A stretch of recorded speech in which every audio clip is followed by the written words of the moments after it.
You know how to wake up when the alarm goes off. You are hot. The Psyche Pisces, Pisces Psyche. Honestly, like when you're looking at the Pisces Psyche, I just want to keep Pisces Psyche. A Psyche Pisces. A Pisces Psyche. Oh my God, Sarah. I just really like it. People have been lying to you. It's almost like a wound. Psyche and Eros are both like wounds. Gaia comes in, Eros also Gaia. And then Uranus comes from that, the sky. Uranus, Gaia. Like everybody. I don't want another pretty face. I just want you and your beautiful soul. Sorry, just trying to think of what I'm doing. Hi guys, it's Alyssa and welcome back to my channel, The Divine Venus, where I put out videos on astrology. I've been gone for like a month. I've been kind of gone off and on. I'm back now for real. Today we're going to be talking about Psyche and Eros. Now, in Greek mythology, we would not say Psyche. I will get the pronunciation for you. Psyche. Hear that? That's how you pronounce it. I can't pronounce it that way, so I will be saying Psyche. I always say psych. I think it's because of like growing up in the early 2000s and that whole like, I like you. Psych. You thought. But I want to talk to you about Psyche and Eros within your chart because these 2 points, they are asteroids in your chart. Psyche is 16, Eros is 433, and you can actually put them in your chart. I will walk you through that.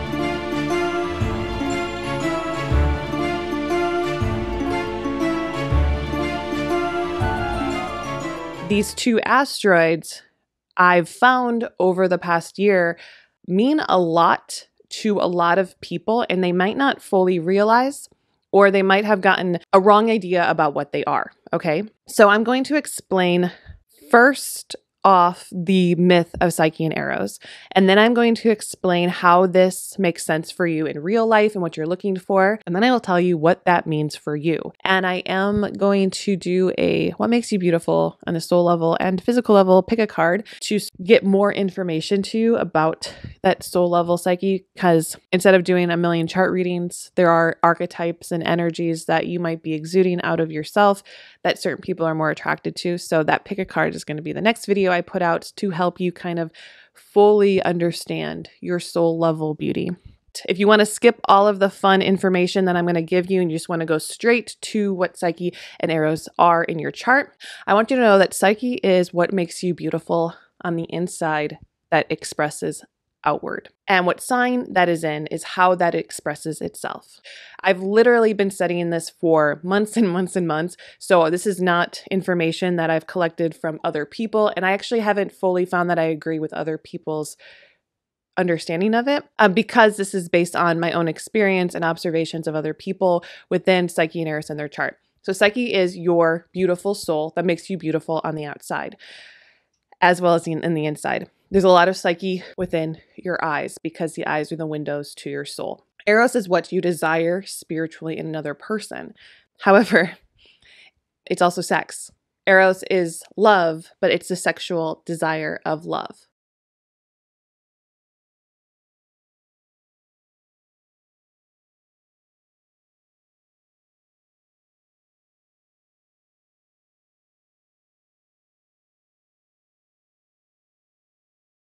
Also, I have linked below my website page that goes directly to Psyche and Eros, which will give you just a very short overview of what it means in the sign if you want to look at that while I'm talking. Let's talk about the myth of Psyche and Eros.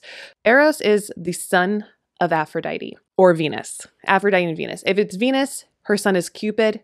If it's Aphrodite, her son is Eros.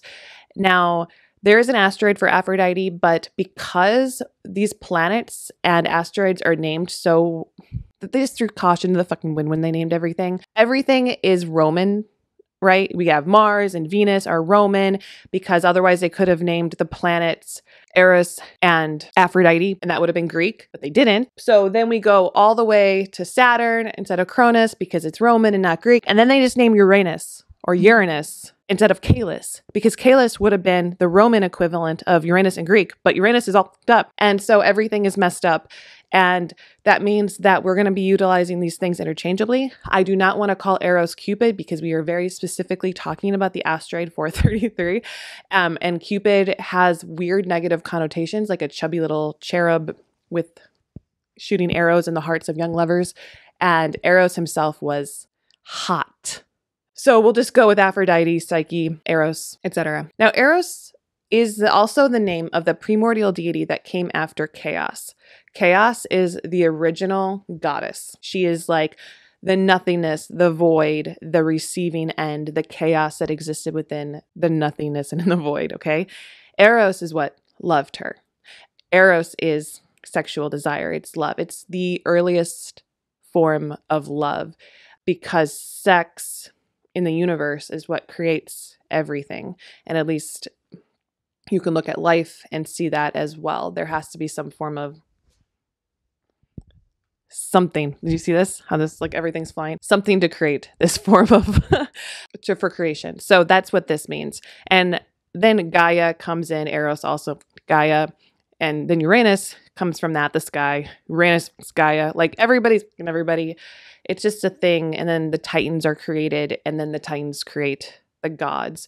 Now, interestingly, every god that we know, Zeus, Hera, Demeter, all of them come from the Titans Rhea and Cronus. So Cronus is also Saturn.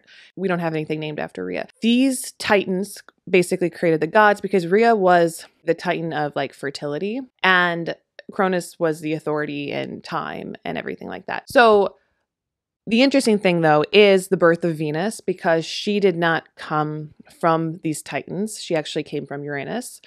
Cronus cut off Uranus's penis and it fell into the ocean, and that is what created Aphrodite. So she does not have a mother. Then she had her son, Eros. She had many sons, but Eros was, her favorite because Eros was basically made in her image. He was love. So if you're looking at this, Eros is reborn onto Earth, where the primordial deity Eros could not come down to Earth. This is very much God, Jesus energy, but we don't have to talk about that, okay? When we get into the idea of Eros, he was actually considered to be the most feared god everywhere. He was the scariest god. Even the gods were afraid of him because Eros himself could make you fall in love with a toad. If Eros was mad at you, he'd shoot you with an arrow and you would fall in love with a sea urchin or something like that. Like these gods were not okay with them because these gods wanted to go stuff. They wanted to go fall in love with like beautiful people. They wanted to have beautiful sex. They wanted all of that stuff. And Eros was like, well, if you get on my bad side, I'm going to ruin your life. I'm going to make you fall in love with the hag. And Aphrodite loved that because she loved chaos, right? Because she's born from Uranus, who's like the chaotic god. But Eros never fell in love himself. He wasn't about to, send that arrow through his own heart or anything like that. He just went around being beautiful and kind of a player, most likely, right? So then we get Psyche. She's the most beautiful mortal on Earth. So she has a soul, like she is a human being. She is not a god. She's so beautiful that her own sisters are incredibly jealous of her and are really mean. She's also so beautiful that people want to come around and they want to look at her. They want to worship her beauty, but nobody feels that they can attain her. So nobody actually goes after her in a way that is valuable. She gets older and nobody offers to marry her. And she feels like she's all alone in the world. And her parents start to worry about her, like, what's going to happen to her? So while this is all happening, Psyche exists and everybody loves her, but nobody wants to get close to her because she's too beautiful. Aphrodite hears about her and she's not happy because people are no longer going to her temple and worshiping her beauty. She's the goddess of beauty, right? She's like the literal goddess of beauty and love. So why are they going to worship a mortal? We should not be doing that. She's like, no idols before me, basically. She tells her son to go make her fall in love with a toad or something. You know, you guys can Google this too if I'm telling the story incorrectly, but there's some things that don't really matter and that get changed over time. So I'm just playing a game of telephone here. She's like, go make her fall in love with somebody and get her off the market, get her off the streets, because I am Aphrodite and she is just a human and she shouldn't be more beautiful than I am. So Eros goes over there. He's going to go like, whatever, shoot her with the arrow. He's so taken aback by her beauty. He didn't expect her to be so beautiful. So he accidentally shoots himself with an arrow and and he falls madly in love with her. And this is a big deal because he could think she was beautiful, but he fell madly in love with her because of the arrow. And he couldn't stop thinking about her and he got obsessed with her like all of his arrows do, because the arrows from Eros. My accent's so bad. It's like hard for me to tell what other words are. He's obsessed. And you know what? That doesn't make Aphrodite happy. She's like, you had one job and whatever. You're my son. You're a god. You're a scary god. Everyone's afraid of you because there's nothing scarier than love, right? That's the scariest fucking shit in the world because you never fall in love with who you think you're going to fall in love with. It's just so weird. Anyway, that's an aside. There's so many things that I could say about Eros being the scariest god because it really is scary. Love is scary. So I don't exactly know the order that this happens in, and I don't think it fully matters, but Psyche's parents are super fucking worried about her, and so they're just like going to auction her off to the highest bidder. And Eros comes up with a plan. He wants to marry her. So he tells her family and like the whole village, take her up to this top of this mountain and pretty much blindfold her, and a monster, and then leave, and a monster is going to come and take her away. The scariest god that nobody would dare look at is going to take her away, which we're getting kind of Beauty and the Beast vibes in this essence a little bit. So she goes up there to this mountain all by herself. She's scared to death, and he takes her away. And I think he comes down like an eagle and snatches her up and brings her to her palace. And her palace is beautiful. It's everything. And she finally feels taken care of. She feels safe. Like she's got servants. She's a queen, basically. And the one thing is that she can stay there and be really, really happy. However, she cannot look upon her husband. She just has to trust him, that he is good, right? Which on its own is like, you gave me like this beautiful castle and finally people are off my back, but you're a scary monster and you're coming into my bed at night?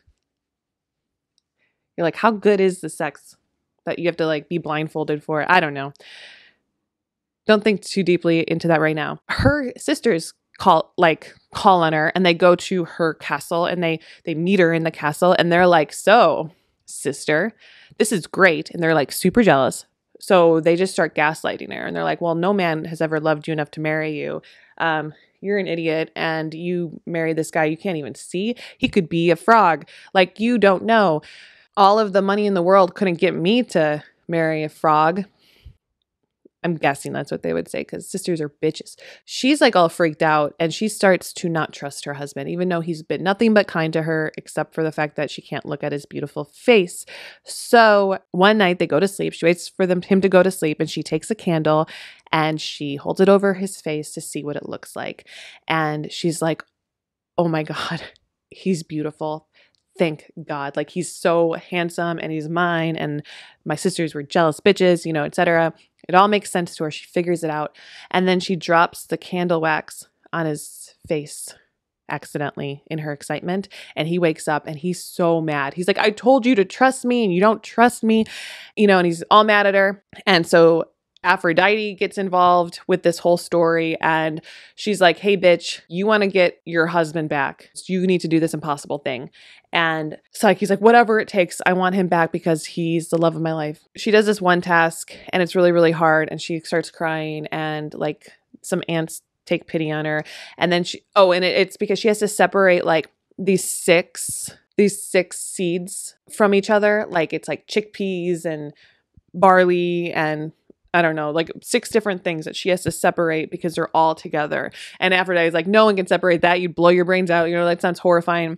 And so she's like crying because she's like, I can't do this. I can't take apart these like little barley from the chickpeas, And some ants come in and then they help her out. She's like, I did it, Aphrodite. And Aphrodite's like, you shouldn't have been able to do that. Now you need to go up this mountain and gather the fleece from this golden ram. And she's like, what? I can't do that.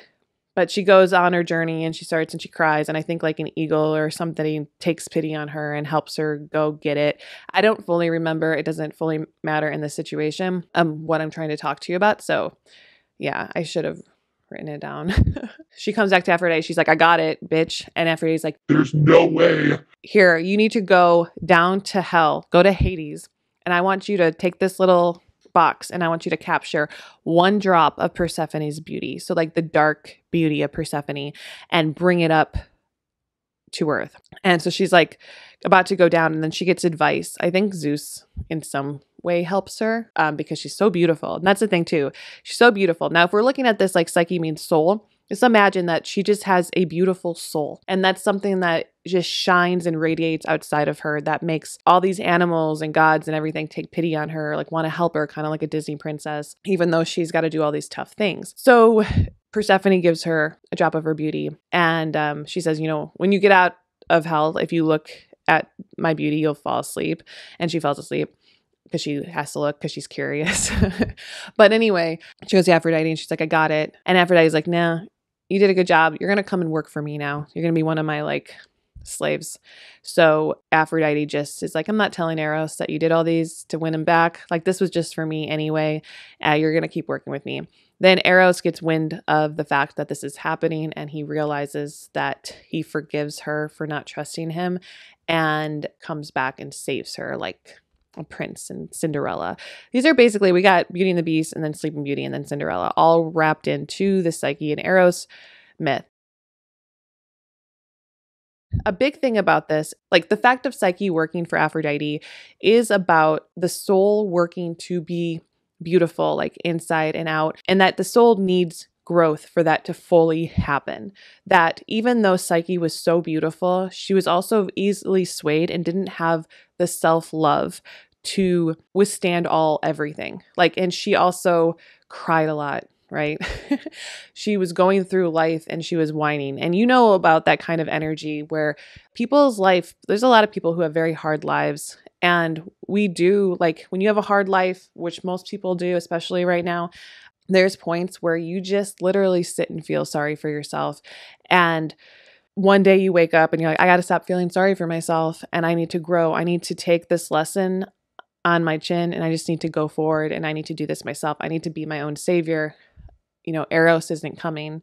No one's coming to save me. I'm going to save myself. I'm going to keep doing this. And then you do realize that as you're going, as your soul is growing, the universe is sending you things. They're sending you miracles, even if they're not the ones you want, you know, like, because obviously Psyche just the entire time wanted Eros to save her, but instead other gods, animals, people were helping her because they did want her to succeed. They wanted her soul to grow. Then she still, at the end of it, had to wait. She just had to keep working, and she did, and she was diligent, and she proved herself. This is how myths work. They're not supposed to be taken super seriously and like literal that Eros was a dick or anything like that. That's about the soul's growth. However, you can look at the fact that Eros had a hard time opening himself up to her. You know, it took him a lot of time to like really show himself to her and allow that emotional intimacy to take place, because he was struck by Cupid's arrow, by his own arrow. He did find her beautiful. Those are things, but to have that emotional intimacy with her and to allow her to fully see who he is, like monster or not, that was really difficult for him. He did not want that. And that's why he wouldn't let her see. And he was just like, I will take care of you, but I'm a monster. Because both of them, Psyche and Eros, they lived in a world that treated them very differently than what they were. Eros is a god of love, yet he's treated like a monster. And people are afraid of him. They are afraid of love.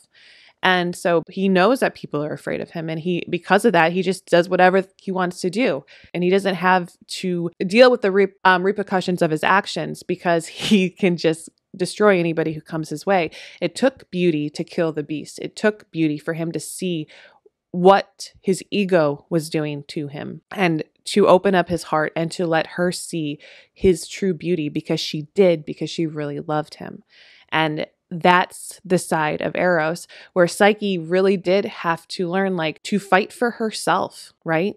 To not let people and villagers and not being married define what kind of beauty she was and what that meant for her, and not to let people with their envy and jealousy take over. And I think that in general, like in relationships, especially the ones that hit you on a deep emotional level, we are so eager to end those type of relationships. They're too much. You feel the love so deeply that usually you give up the work to reach it, or you just decide, you know, she was too much work anyway, because she made me feel too deeply and I was not ready to show her that I'm a monster. So I just decided to go fuck some bitches, or whatever you do. You know what I'm saying? So when we look at this in our regular lives, we can see all of that energy, right? You can see that this exists within yourself on both ends too. Sometimes it's really hard to emotionally open up to somebody, and that's our Eros talking, because it's a deep spiritual energy. We want to desire things. We want to penetrate them. We want to go after them, like Wrecking Ball, Miley Cyrus. Because what does Miley Cyrus say in Wrecking Ball? I wanted to break your walls, but I should have let you in. Something like that. And that's exactly what this is.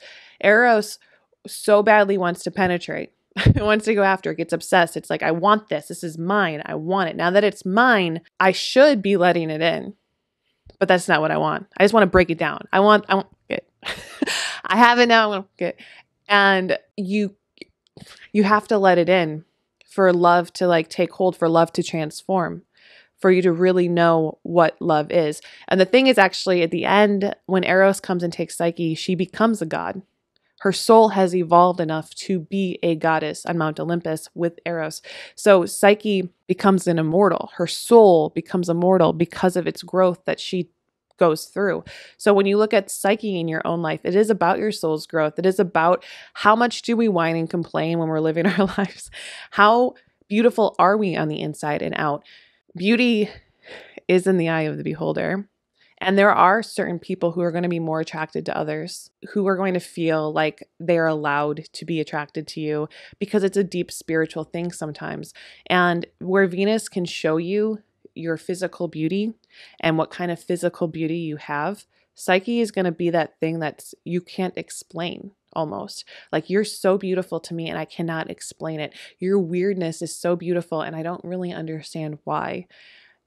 That all exists within Psyche. In your chart, wherever Eros falls, that is what you desire more than anything. And if you cannot open up to yourself in that area emotionally, then you're going to have a really hard time breaking anybody's walls down with your own Eros. So that's where it works with compatibility. Say you have a Virgo Eros, it does not need to be conjunct, a Virgo Psyche for it to be a soulmate or a twin flame, or for you to speak to somebody. If you have a Virgo Eros, you are attracted to this Virgo energy. Like, say you have a Virgo Eros and someone has a Virgo Saturn. Like, that could be very much your own lesson within your desire to break down somebody's walls who is not letting you, which would make you have to realize that that Eros is always going to belong to you. And if you can't bring that love back to yourself, open up yourself first, you're never going to break down somebody else's walls either. They're always going to be distrustful of you and your desire for them, because they're going to be like, why you desire me so much? Like Psyche was like, well, I don't get it. Who are you? What do you really want from me? You're not opening up to me. That is your Eros lesson within this. And so if you're going through any sort of spiritual journey with somebody else or yourself, it is important to look at your Eros to see how you're trying to make somebody open up for you. And are you letting this person in, or are you just trying to penetrate their boundaries or their energy, or to come into their life? And are you extremely obsessed with this person on a spiritual level that you can't, move through? And like, why are you? And if you could bring some of that obsession back to yourself and just like be obsessed with yourself a little bit, could you realize that what you have is worthy and that you would be okay opening up to somebody and showing them that you are a monster? Whatever that energy might be, is what you're going to find within the sign in your chart. Like that part of you that might feel like a monster, but is actually super beautiful.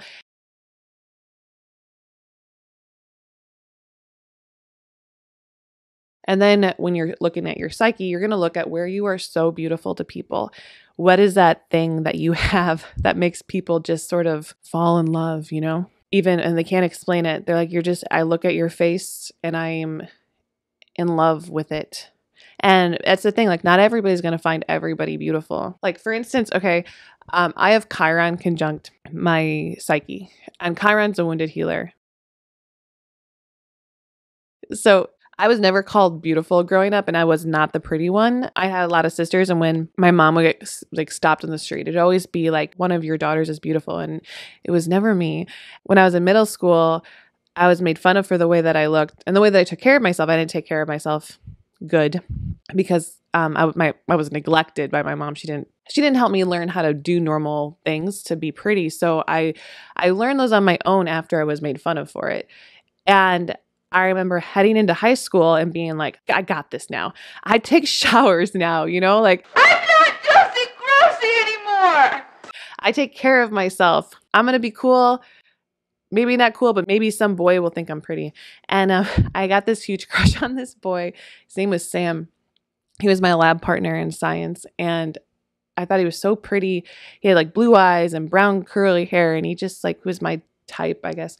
And I told this guy, Dave, who played with him on the football team, that I thought he was cute because he begged me to tell him. He's like, who do you like? And I was like, nobody, nobody. And then I told him, I said, Sam, I think Sam's really cute. So what happens the next day is that Dave's in study hall with Sam and like 5 other guys on the freshman football team. And Dave said, I know someone who likes you, Sam. And Sam's like, who?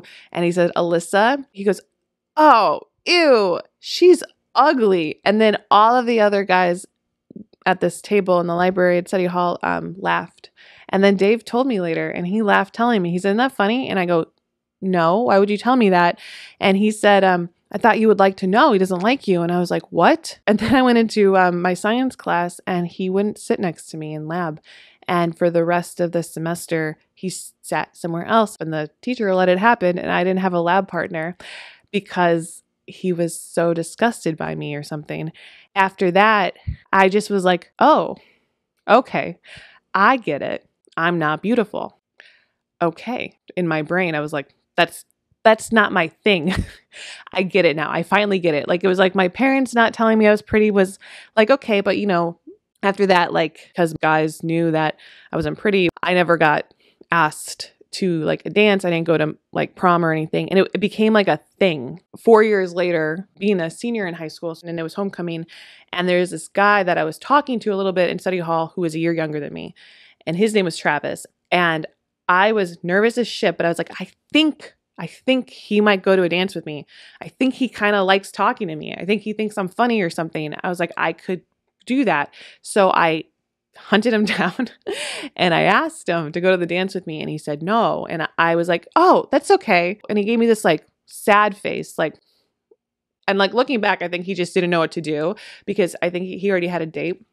But in my brain, I was like, oh, fuck. And I went to the bathroom and I just bawled my eyes out and was like, Alyssa, you have to be beautiful if you want to get a guy to go to a dance with you, because guys only want to be around things that are pretty, right? That's just it. And you're just not, okay? And that is what I firmly believed. And there wasn't a guy who told me I was pretty until I was 20 years old. And I remember being like, what? I thought he was on crack. The thing is that didn't do anything to me. I was already gone. The truth is that for some reason, I thought that other people's opinion of my beauty was the end all be all. And that is what fucked me up. And it's because I didn't allow myself to see myself as pretty. I would look in the mirror and I would be like, that's what ugly looks like. And then go on with my life as an ugly person. And it got me into relationships with people who would tell me I was unattractive. It didn't even bug me. This one guy, he told me that I wasn't pretty enough to be a bartender. And I was like, yeah, you're right, I'm not. But I think I have a good enough personality to be one. Not understanding the beauty in yourself and the beauty that is like around you or that's in your eyes or your soul can really, really cause you to work way too hard at trying to prove yourself. And that is what I ended up doing.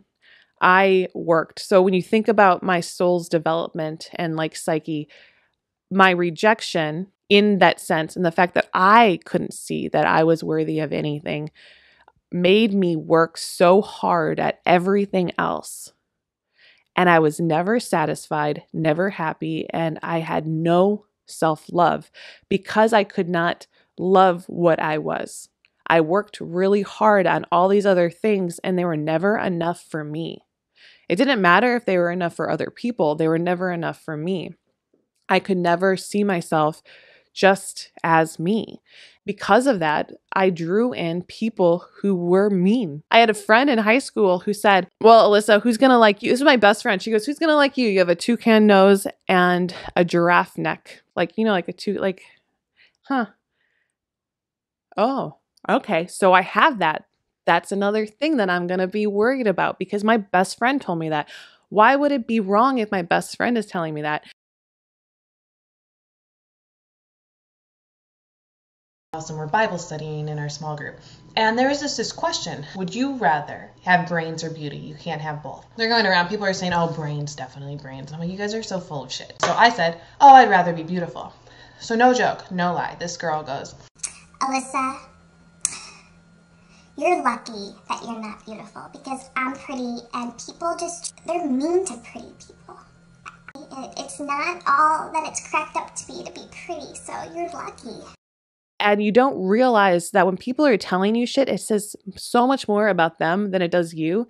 And if you internalize it, you're going to internalize yourself as so much lower. What does it matter if you're like, what would it, like in my brain, I was like, well, if I'm not pretty, I should not think that I am because that would make me stupid. What would it matter if like an ugly beast of a human being looked in the mirror and said, I look good? Like if Shrek looks in the mirror and he says he looks good, is that stupid of him?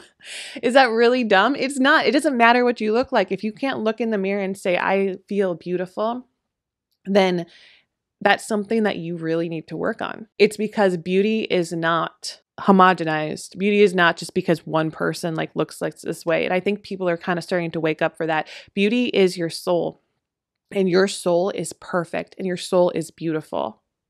And if you're so focused on the way that other people look and the way people treat you, you're going to fucking gaslight yourself into thinking that you're disgusting. When you do get into the Psyche energy, you are getting into this idea that not everybody's going to like what you have to offer on this soul level, and that's okay. And realistically, it's always going to come down to the fact that in that area, if someone's not connecting to it, they are too shallow to connect to your soul in that way that is deep. In the earlier story, the guy who called me ugly, he might not have really thought I was ugly, but there was something about my energy. Not every person is going to be into that. And it does hurt when somebody's not into what you're putting down in the Psyche level. So whatever that might be for you when I'm reading it and you feel that like there might be pain there. And I just want you to know that it is beautiful and you are very loved by certain people for that energy. And that's probably why certain people can make you feel loved in that way. And so this hopefully will help you find how your soul is beautiful, like Jesse McCartney. I just want your beautiful soul. I don't want another pretty face. I just want you and your beautiful soul. With Psyche, you also want to know that wherever this is kind of a soul power, and some people might really aggressively try to take it from you if you are not offering it up to them. So they can sit and admire this beauty in you, but if somebody is trying to come too close to you and is like, I want this from you, you don't have to give it to them. You give it to the person that you want to give it to, that you feel is worthy of it because you love them in return. You don't give this energy to people who do not deserve it from you. And if you can't see how beautiful it is, then you should be working on that before you go out into like the dating world or you're in a relationship, because people will pinpoint this, but they can see it in your eyes unconsciously, and they will go after it and try to take it without your permission. So this is the beauty of your soul based on the sign that your psyche falls into. If you have your psyche in Aries, your soul is ambitious, it's a leader, it's individual. People are very attracted to your individualism. It's the fact that you have ambition, that you go after the things that you want to go after, that your soul is like, I like this, I want it, I got it. And because of that, you seem to know what you want, which even if you don't feel like you know what you want, you do things out of your soul that go after what you want. And it's very attractive to some people. With Aries, because you're an individual and you go after the things you want, people feel like you're kind of a magician. Like you can just turn it on and make it happen, and you're fun for people to watch. So I don't know if you feel like people watch you a lot, but that's very Aries, that an Aries psyche, that people are like, wow, I want to see you do stuff. And then they might even copy it because of that. Taurus is stability and sensuality. You have a very stable presence about you. You might even have a very stable body because it reflects from your soul. And when people are around you, they feel at ease, but they also are kind of hypnotized by your sensuality. Your sensuality kind of brings people into you, that keeps people invested in you and drawn into you. And sometimes they might not even really fully know why. And your stability makes them feel safe and secure. And people feel like you're very like fertile, abundant, can create a lot of things, can make a lot of things happen. Now, Gemini psyche is mysterious and intriguing. And when I say mysterious, the real word I was looking for was like, what is the Riddler? Because you are the thinker. You have a lot of different thoughts, and you like to talk, and you like to gather information. And that's what your soul's here to do, is to learn, is to think on things. And so you like solving riddles and giving riddles. And in that way, you are very mysterious and intriguing, because there's always something new somebody can learn about you. And you would want somebody to look inside of your soul and learn more and more and get to the depths of who you are. Gemini can make people very excited in what's going to happen next, because they might be like this, and then they're like this, and then they're like this. And their soul is always switching on and off, which leads me to Cancer, which has its very similar chaotic energy, because the moon is chaotic and you have ebbs and flows, but you're also super nurturing. So you get people very excited. Like they're like, oh, what's going to happen next with you? But in a very like flowing way. And this is very nurturing to people, because it's like, you can give me my every need. Your psyche is in Cancer. You can be prone to people wanting to take more from you because it is nurturing energy. I mean, all of these can, because people want to take your soul from you. You might have a harder time with that because it is nurturing, especially if you're a female and men are kind of like very much like want that nurturing energy for free. And so it is, you have to be very protective, but your soul really does like, I don't know, Ariana Grande, I'm switching my positions for you. I can take care of you in so many different ways. The Leo psyche is loving and light. It's this power of the love. It's power of light. You feel like you have a strong willpower, that when you walk into a room, you light it up, that you're very charming and charismatic in that energy. But it's because of like your big heart. And so everybody around you just feels at home, and they feel really warm inside of your vibrant light. And you make people feel accepted. So you'll get people sort of attaching themselves to your dreaming behavior and like, oh, I want to be a part of your dreams. You know what I'm saying? Because of that love and acceptance.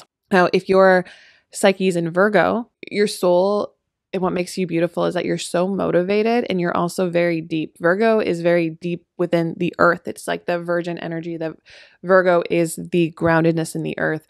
And in that sense, you might have like a, like a Gaia type presence planting gardens. But even if you're not planting gardens, you're motivated to plant other things in this world and to like go after the things that you really want out of life. In that sense, you're like planting jobs, like going after things. Your soul is always wanting to grow and develop as well in higher and higher positions. If your psyche is Libra, you are very charismatic and also vengeful. It's kind of the dark side of Venus, so there's a beauty to you that is like, don't fuck with me. You're very charming and charismatic, but people are very enticed and they think it's very beautiful, that they know that if they were to come after you and they're not supposed to, that you would destroy them silently. But you'd also be very kind and charming as long as they're kind and charming. And that gets people going. Certain people are just like super into that about you. The Scorpio psyche is about chemistry and transforming behavior. When you have your psyche in Scorpio, people love how transformational you are. And they find that anybody can have chemistry with you in a sense. Like you make people feel like in a way that you want them. In this sense of like, yeah, because you're observant, you know things about people, and you feel like when someone's close to you, they can feel your energy and your chemistry. I kind of am getting this thing with the psyche in Scorpio that when you meet people, they immediately think that they could steal you from who you're with because of how you make them feel. Like they're like, oh, you have a girlfriend or a boyfriend, but I could have you because I know that me and you have a special bond. That's a very Scorpion trait here. And I feel like that's what happens there a lot. They must be afraid of your stinger because when you are like, no, I don't want you, like that will be heard as well, which is also transformational energy that a lot of people need karmically from you. And you might find that you are a lot of people's karma. Now, Sagittarius, you are very extreme and you go back and forth in your extreme behavior. You're very adventurous. So this can almost look like expansive energy. Like people are very attracted, like to your soul seems like it just expands and encompasses other people.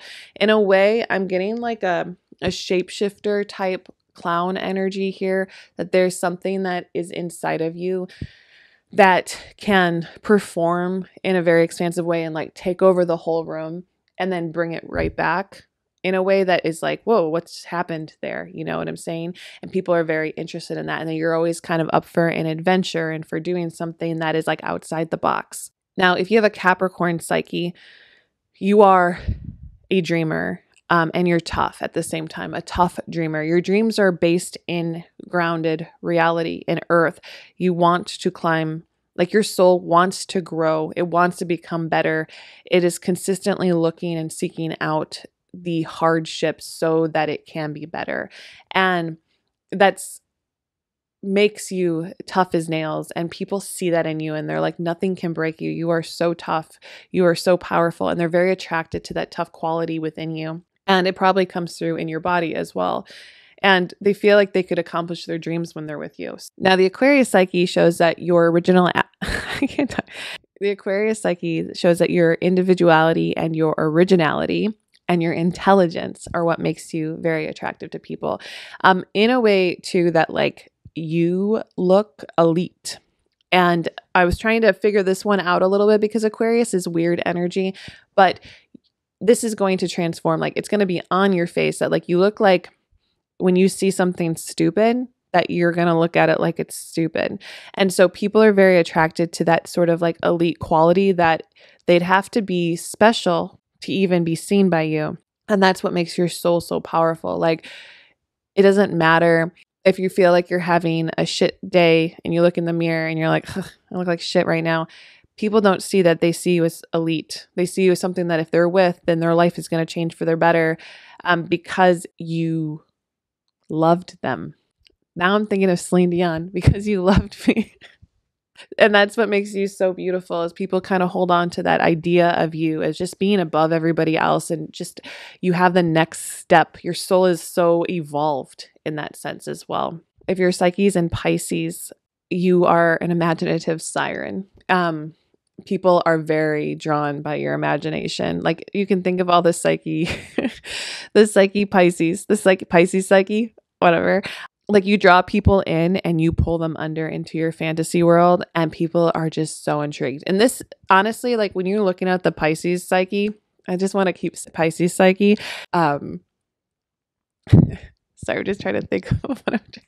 Every one of these psyches is for people and not for other people, right? Not everybody's going to find the same people beautiful, but you're scary to some people. And I think you might find that like, oh my God, why doesn't this person want me? Like I'm attractive and we get along really well, and it's because your soul is scary. It pulls people down to the depths of your emotions and the imagination that not everybody is ready for. So if you have a Psyche Pisces, you are somebody who really does pull people to the ends of the earth.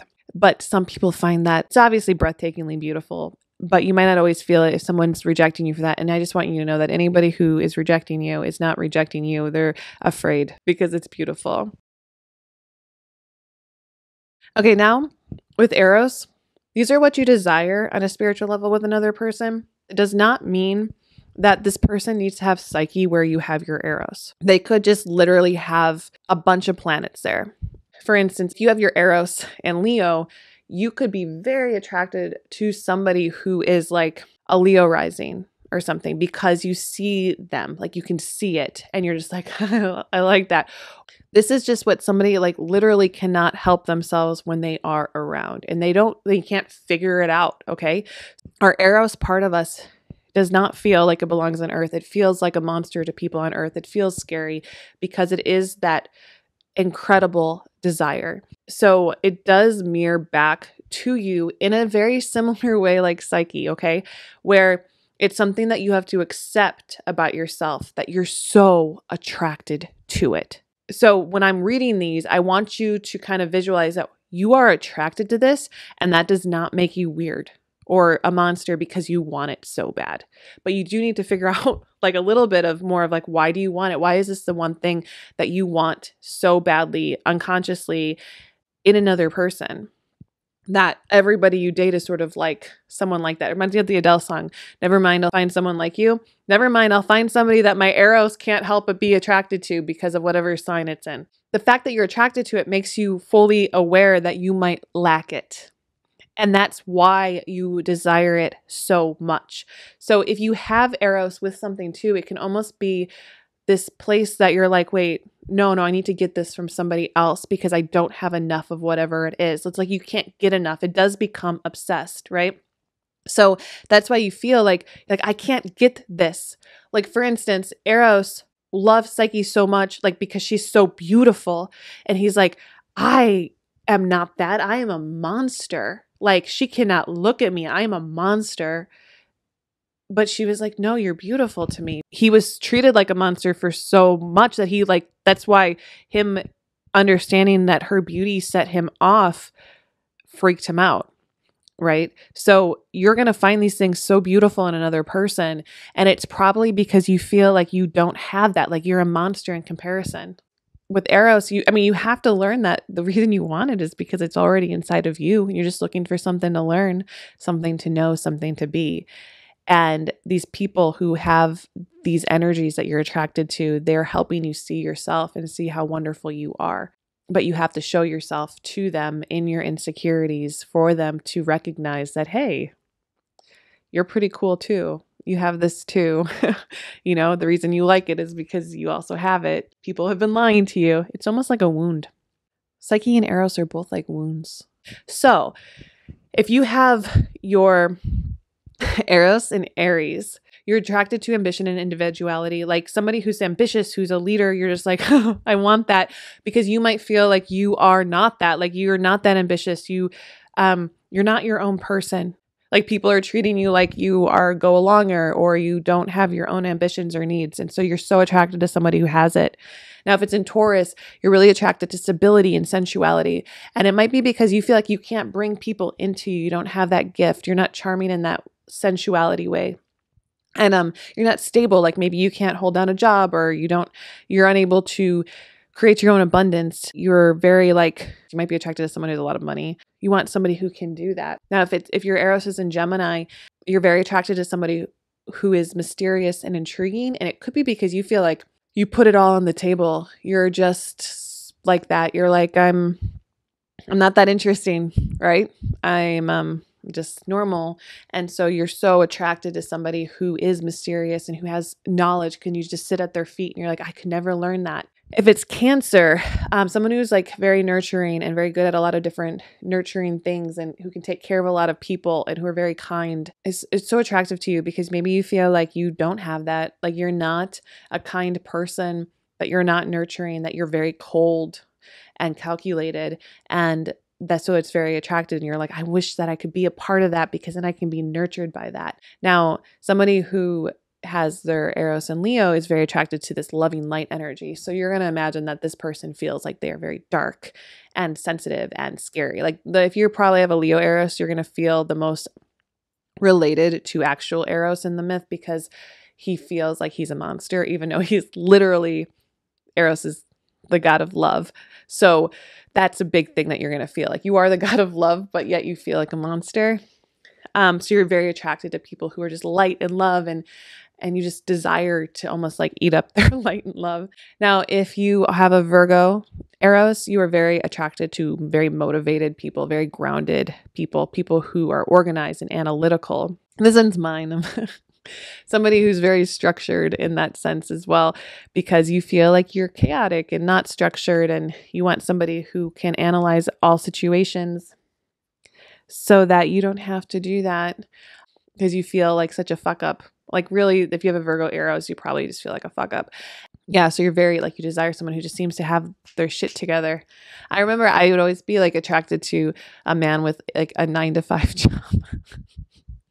Like a guy, like I didn't need money. I wasn't attracted to money. And that might be sort of more of the Eros and Taurus. My Eros and Virgo, it was more attracted to somebody who like gets to work on time.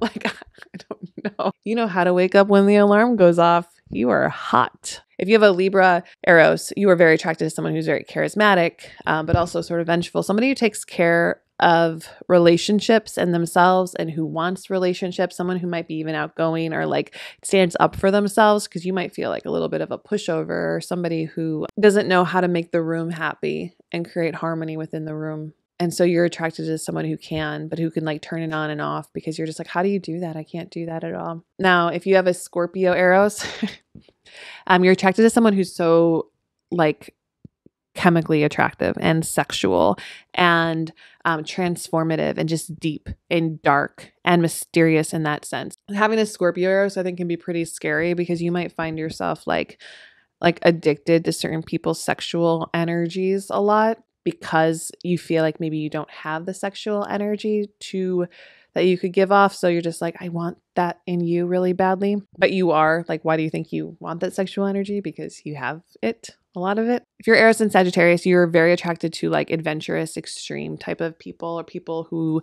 are maybe even optimistic and expansive in their energy. You like people who can shapeshift and are willing to take huge risks and probably travel with you as well, expand your knowledge. You know, that's adventurous traveling. That's what we say when we go on an adventure, we're traveling. Or that's what we say when we're traveling, is that we're going on an adventure. I don't know. You're into that maybe because you feel like you're not that adventurous and you just want somebody to kind of go on adventures with you. Now, if you have a Capricorn Eros, you are very attracted to tough people who go after, like climb up that mountain and like keep pushing and working hard and going after it. I said that already, but like that dreamer, like I'm going to reach the pinnacle, the top of the mountain. You're going to call me the goat. You like that. And I think you like people, or are more desiring of people who are already goats, who are like the best at what they do. You're hyper attracted to that. So like if my Virgo Eros is like attracted to someone who can like wake up when the alarm goes off, you're very attracted to somebody who's like done that a million times and is now like the best. That you want somebody who knows what they want, goes after it, and has achieved greatness, or at least has the potential to achieve greatness. If you have an Aquarius Eros, you're very attracted to somebody who is original, intelligent, and elite. Like you like that behavior where somebody's like, I'm much smarter than you are. And maybe because you feel like you don't have that knowledge that these people have. You're like scholarly people who just seem to be well learned and have a lot of like innovative ideas and are very inventive. And maybe you feel like you're just not unique enough, but you really are. The last one is Pisces. You are very attracted to and desiring of imaginative people. Imaginative, is that a word? Am I trying to say a word that's not a word and that's why, whatever. Imaginative, that is a word. I said it better than. And like siren, like people who feel like they like pull you under into the depths of spirituality or imagination land or fantasy, or bring you out of your real behavior. This is actually funny because if I'm like so attracted to people who are like structured, who like have a planner, a date book, and If you have Pisces Eros, it's like the opposite. You're like attracted to somebody who's like, doesn't really plan for shit and it works solely on their intuition and their imagination and can like take you out of this normal job that you have or like the rat race and pull you into something, and you're attracted to it because you can do it too. That's something that I think is important for you to know, is that you're not a tight-laced, boring, normal person. You're a fantasy yourself. So anyway, this is the whole Psyche and Eros video. I hope you enjoyed it. Thank you guys so much, and I will talk to you later. Bye. If I'm like so attracted to people who are like structured, and that they're just like, yeah, I have goals and stuff, because like, what is a goal? I just wrote my calendar for July yesterday on my wall. And it's the 27th when I decided to write all the dates down for July. I don't even know why I have a calendar.